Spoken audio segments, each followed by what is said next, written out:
why else do you think art matters?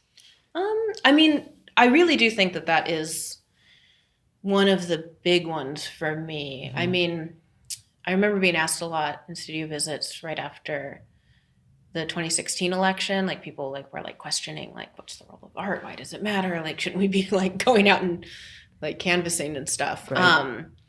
And I do think that I think that art has like a lot of political potential, but I think it's actually like a really kind of indirect medium. Mm-hmm. I think, let's see, how would I phrase this? Like, I think one of the problems we run into when we think about art as political is we think about art as a product instead of as a process.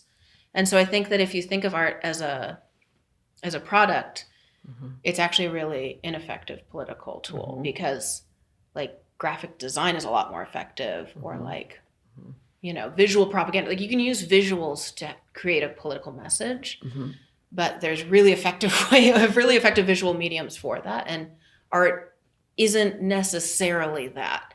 It can be, but it's a lot harder to make it that. And I think that it's political power comes in its process. And so that's like the process of making and the process of looking. And that's where that idea of being able to kind of forge new pathways of thinking and new ways of putting together different ideas can come through in that process of art. And then in that, it's like actually a really powerful medium and something that like should continue to exist and like isn't frivolous and isn't silly. Yeah. Even if the result is, something that's completely abstract or completely like representational, but it's representational of like a vase of flowers. Like it's not about that. It's sort of about everything that goes into making that and then everything that goes into looking at that and sort of like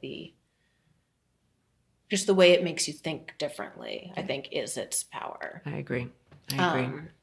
And then I think also the other part of it is the way that it can bring different people to a conversation. Mm-hmm. And it can be sort of like, it can be a conversation starter, or it can be something that can make people think about things that they wouldn't otherwise.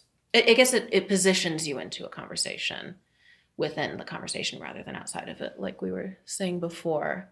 And I think sort of then that part of it is sort of like where it's becomes a larger collective's like responsibility to access that, because that turns into having different people having access to art, feeling like art itself isn't a conversation that they shouldn't be having, like bringing different audiences to shows, different access to museums, different artists within those museum spaces. It's like that turns into something that's like bigger than an artist's role of course. in art making. But I think like an actual art object is sort of that process of thinking.